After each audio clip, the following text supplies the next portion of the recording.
everyone, and welcome to Friendly Fire, the game show where we try and drive knives into the hands of our very talented analysts to see who is the one left standing in the monkey knife fight of verbs and words and other nice things. This opening one for EU is EU as a region too attached to the old guard. Is it a story where we sort of wave that slightly faded flag and say we were the dynasty that was in charge, and now it's actually just a one bed and everything's slightly damp, unfortunately?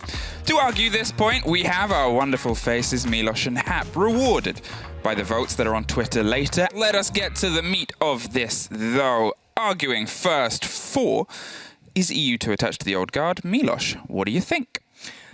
Well, I do believe that EU is attached to the old guard, and here's why. I'm going to talk about this from the perspective of teams and also for fans. Because, yeah, of course, you want to have the big names that everybody's attached to, the Pengu, the Fabians, all of that. But let's be honest, there is a certain point where the old guard kind of needs to step away and let the new talent come in, do their own thing on the side.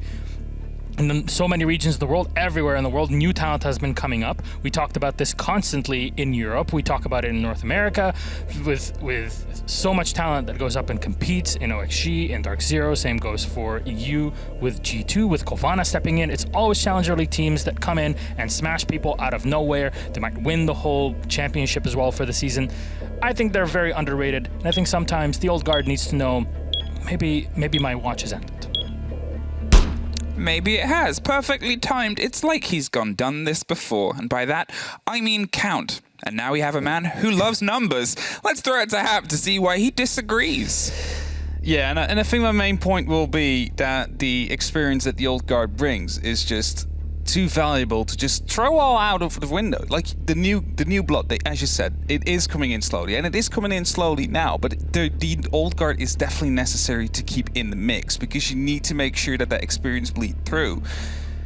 Yes, often we have seen Challenger League teams come up mediocrely, I'm going to give you that, but we do also often see them instantly mixing in one of the old guard. Take, for example, Kovana. They lost their IGL, they brought in Kenru. Kenru, a very experienced player, and look at them now. They're really performing, well, you can almost say better than some might have expected in that case. Why are you saying up 5? I have no clue what you're talking about right now. Well, maybe he was wasting the final 5 seconds. He was wasting my final 5 because the seconds. time is up. It's 4 players and it's Kendra. I know. One guy versus the 4. Don't give me that, Steinhappers. There's I'm a not difference saying, in mathematics. Yeah, yes. Am I saying that... You're saying that, okay, Do you know we what I'm need saying? old guard. I complimented the fact that you could both count on the screen that says, you're both out of time. We got a limit on our Twitter content and we're going to make sure we stick to it. What do you guys think? Who had the more convincing points, and was Milosh's tactic of holding up fingers too confusing for Hap and a little bit of a dirty play? Vote below.